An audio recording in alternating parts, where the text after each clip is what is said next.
people like me. You need people like me so you can point your fingers and say, that's the bad guy. That's the bad guy. That's the bad guy. That's the bad guy. That's the bad guy.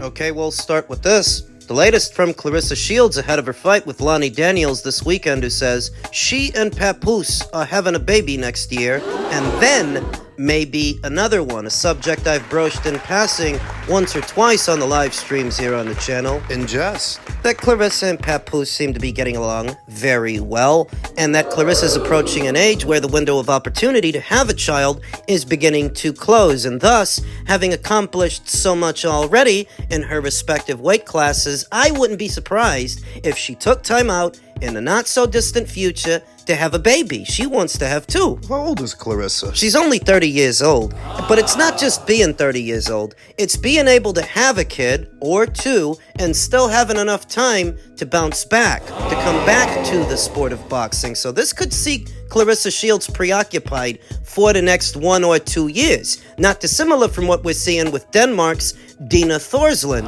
who recently took time out to have a second child. You figure that if Clarissa takes off next year, and perhaps the year after that, she could still come back to the sport of boxing at age 33, 34. Truly isn't old, especially not for a woman boxer, and that would leave her enough time to return to the sport and reclaim whatever titles she lets go of while she's doing this. Now is the time. Now, what about this Layla Ali fight that she's pursuing? Being honest with you, I question the legitimacy of Clarissa Shields' $15 million offer to Layla Ali. Who even knows if that money is real? What if it's all just a bluff to get Layla to reject the fight publicly so that when she does, Clarissa can humiliate her? Like she likes to humiliate Jake Paul and Keith Thurman try to. This could all just be a humiliation tactic. It could all be a bluff. Pursuit of a Layla Ali fight that she's already been pursuing for many years now, I don't think would be reason enough for Clarissa to hold off on making additions to her family. She may be making an offer she doesn't actually expect Layla to accept, whether it's legitimate or not. And when you think about the divisions where Clarissa Shields campaigns, irrespective of Layla Ali or not fighting Layla Ali, there's not enough happening at heavyweight or light heavyweight, boiling back down to super middle.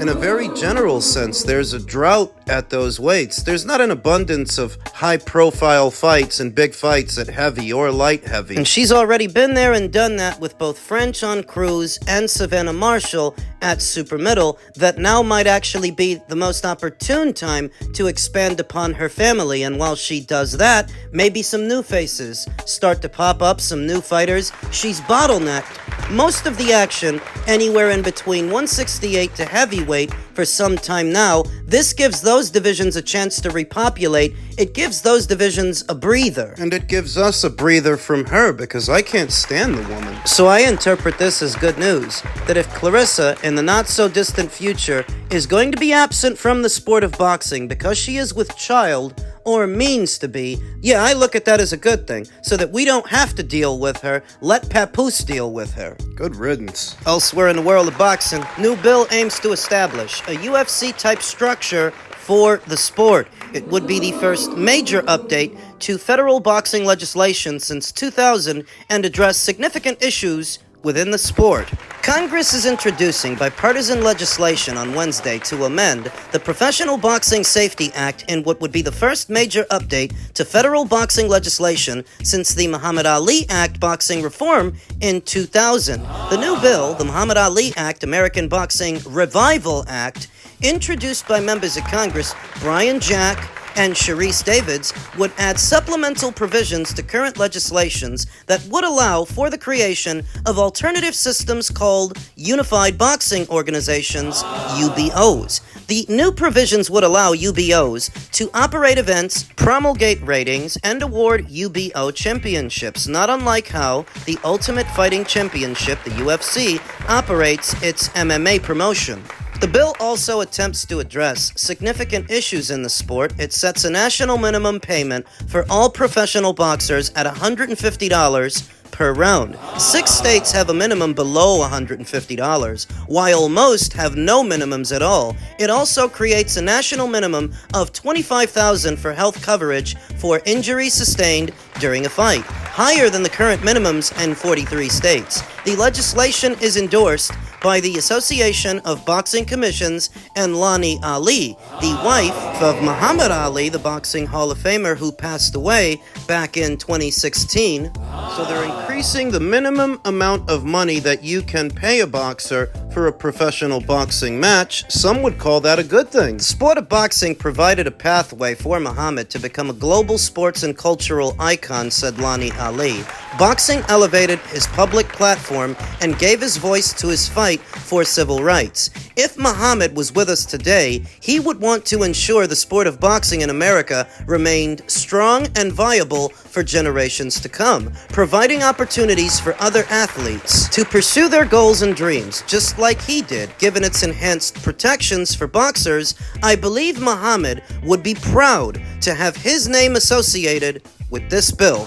In an interview with Sports Illustrated, Jack said the Ali Act would be unchanged. The goal, Jack says, is to clarify some of the ambiguities in the original law. The ambiguity has stifled investment and discouraged innovation within this space, says Jack. The UBO system would not replace boxing's current structure. It would operate as a separate, parallel system. Fighters entering the pro ranks could choose to participate in the current model, which sees fighters compete for rankings and titles from the 4 major sanctioning bodies, or the more streamlined UBO system. When they're talking about alternatives, they're talking about the potential TKO boxing group that essentially would be a league unto itself, a fighting federation unto itself, like the UFC. The thrust here is we have a system, and if you want to stay in that system, you can, says Jack. We are not touching the Ali Act. Instead, we are adding an additional section to the U.S. Code that allows for the creation of UBOs, and we're touching the PBSA, Professional Boxing Safety Act, by amending it. I really wouldn't panic. In spite of all the hullabaloo about these recent changes, I don't expect anything really dramatic to happen. This legislation is being introduced just as UFC CEO Dana White is preparing to promote his first boxing event.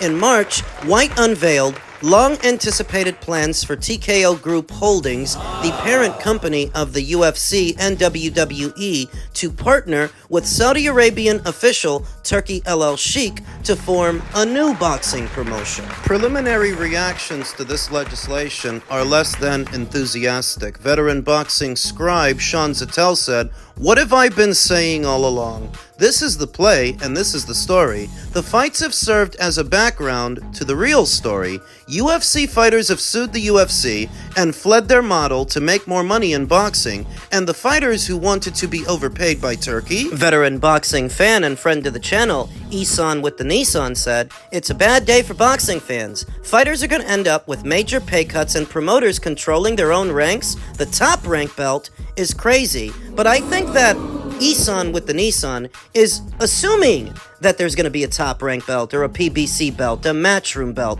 You're jumping the gun, buddy. That's a bit of an over-dramatization. Just because that's what they're trying to do with this TKO boxing group, boxing league, doesn't mean that's what everybody else is going to do. Because for starters, we don't even know if that structure is going to work for TKO. We haven't seen it yet. We have to see how the boxing fans react to it. And if they don't... The boxing fans are the ones in the driver's seat. And if the boxing fans don't react and don't take to this TKO boxing group, it could very well fall by the wayside, irrespective of how much money is behind it. Let's go back a little bit. Because I see a lot of people overreacting. The Muhammad Ali Act was not rescinded, and it didn't go anywhere. They only added to it so that now, some interested party, if they want to and they have the finances, they can form their own league. But boxers are not forced to operate within these leagues, these UBOs. Of which there are none right now, by the way. And in a very general sense, for the 25 years or so that the Muhammad Ali Act has been around, it was never foolproof. We've seen people within the boxing industry find ways around it time and time again with business practices that would constitute a violation of the act if not for the loopholes. That a promoter is not supposed to also act as a manager or an advisor, as that could constitute a conflict of interest, and yet Al Heyman was doing it for years. Samson Lukowicz has been doing it for years. I hate to break the news to you, but the Muhammad Ali Act was never foolproof to begin with, and this recent legislation, it doesn't actually change much of anything about the act, so much as empowering an interested party to form their own league if they so choose. But boxers don't have to box within that league. You don't have to box for TKO. The boxers have a choice. And if what you're worried about is that now, all of a sudden, Top Rank will empower themselves to manufacture their own title, Golden Boy, Matchroom, PBC, so on and so forth. I wouldn't worry about that either. Because theoretically, if Top Rank, for example, tried to manufacture their own title that their own fighters fight for, their own ranks that they govern, I'm pretty sure that would go a lot like the WBC's fledgling weight class, the Bridger weight division, that experimental division that still hasn't gotten off the ground. Oh, so? Just because you manufacture your own belt doesn't mean that fans are going to want to see that. That doesn't mean that the boxers are going to want to fight for it. They might not. They might make more money boxing the WBC champion or the WBA champion, those traditional alphabet organizations. So that if the promotional outfits themselves tried to start manufacturing their own alphabet titles, that might fall by the wayside. The reason that you don't see more fighters flocking over to the Bridger weight division is because there's no money there. And that same underlying principle would carry over to this, that if a promotional outfit tried to manufacture its own alphabet title, who says the fighters are even going to want to fight for it? What if they can make more money fighting some other champion, the IBF champion, the WBO champion? This is much ado about nothing. Even if TKO Group Holdings is set to try it, that doesn't mean it's going to work. And that certainly doesn't mean that we can expect to see a Matchroom title, or a Top Rank title, a Golden Boy belt. I think a lot of people are overreacting. Promoters themselves already know that the boxers themselves are always going to gravitate towards wherever the money is, be it a division or a certain alphabet title. Where there is no money in manufacturing your own. There's no money in Matchroom trying to manufacture its own belt, or Top Rank trying to manufacture theirs. I see a lot of people that are just overreacting. It's really not a big deal. It doesn't read like one on paper. If some interested party with the proper finances wants to come in and form a league of their own, they're gonna still need fighters to fill it with. And based on what they can or can't provide those fighters, that will determine where those fighters go, because the fighters still have a choice. They can participate in these UBOs or not. And don't forget that this is just an American thing. This is not going on in Australia or the United Kingdom. It's not going on in Japan. this is not a big deal. I think I need for you guys to understand something, because I'm getting a lot of flack off of what I said on socials. When I said Alexander Usyk isn't a top 10 all-time great heavyweight, at least in my opinion, all right? I do think he's an all-time great fighter, pound for pound, ever. And I think he's high on that list. And for a lot of people, that's not enough for them. They want him to also be a top 10 all-time great heavyweight, which I think pound for pound all-time great fighter is more important than being an all-time great heavyweight. I've heard Showbiz the Adult's argument against Usyk being rated as a top 10 heavyweight, and he stated that Usyk just doesn't have enough fights there. He only has 7. Compared to heavyweights that are often considered all-time greats, Usyk's body of work in that division is a lot thinner. That's one way to look at it. The way I look at it is quality over quantity. If what we're saying is that Usyk can't be an all-time great heavyweight because he doesn't have 10 or 15 journeymen on his resume, 20 gatekeepers, like many of these career heavyweights do. It's not a good argument. And what makes these ATG heavyweights ATGs in the first place? It's really just 2 or 3 signature wins. In some instances, I think about Evander Holyfield, him specifically, because he's a cruiserweight who moved up in weight like Usyk moved up in weight. Though comparatively, Evander Holyfield's heavyweight run was a lot more choppy and a lot more up and down than what we're seeing from Usyk. Now, I'm not telling you Evander isn't an all-time great heavyweight. I think he is. But so is Usyk. What constitutes Evander's status as an all-time great heavyweight? What, 1 win over Riddick Bowe and 2 losses? 1 win over Michael Moorer and 1 loss. 1 win over Mike Tyson, since their other fight ended in a DQ. You could liken Evander Holyfield's win over Burt Cooper to Usyk's win over Derek Chisora, since Derek Chisora is basically this era's Burt Cooper. Basically. A hard-nosed gatekeeper who's been in there with everybody. Yeah, that's definitely Derek. And Usyk beat him years ago. You could liken Usyk's win over Derek to Evander's win over Burt Cooper.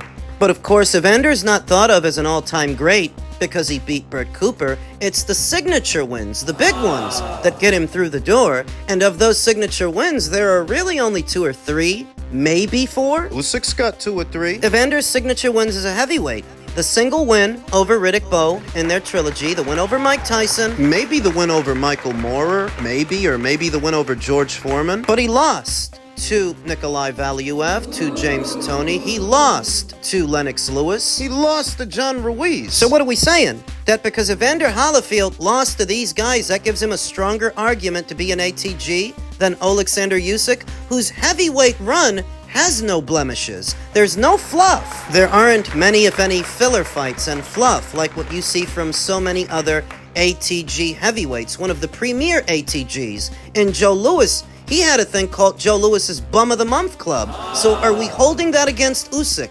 That he didn't fight enough bums? That he didn't spend 7 years fighting club fighters like Deontay Wilder did. Deontay Wilder, the Olympian. Because that seems to be the only argument against him. That he doesn't have that many fights at heavyweight. Where I look at it, he's got the only fights that matter. Think about Joe Frazier.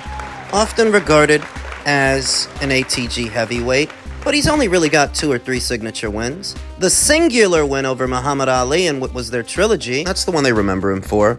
A solid win in Buster Mathis, Jimmy Ellis, Oscar Bonavina. Those are solid wins, though not the wins that he's remembered for. Not necessarily signature wins. It's the win over Muhammad Ali that stands out. Solid win over Jerry Quarry. But what are we saying? That Usyk can't be an ATG because he didn't fight enough Jerry Quarries? Because he didn't fight enough Jimmy Ellis's? Quality over quantity, that's what I see when I look at Usyk's resume. There's not a lot of filler in there, there's not a lot of fluff. It's all substance. So to me, it's not really a question of whether or not Usyk is a heavyweight ATG. I think there's enough there that you can say he is. It's just a question of where would you rate him?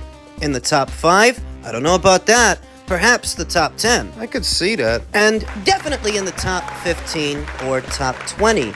I think you can rate him as an ATG because I reiterate, most of these ATG heavyweights you hear about, they only have 2 or 3 signature wins. Usyk's got 3 as a heavyweight. And it's the signature wins that get you there. It's not the wins over club fighters and gatekeepers. People don't think of Joe Frazier as being an ATG because he beat up a bunch of guys like Jefferson Davis. It's the win over Ali that gets him there. And Usyk has 3 wins like that.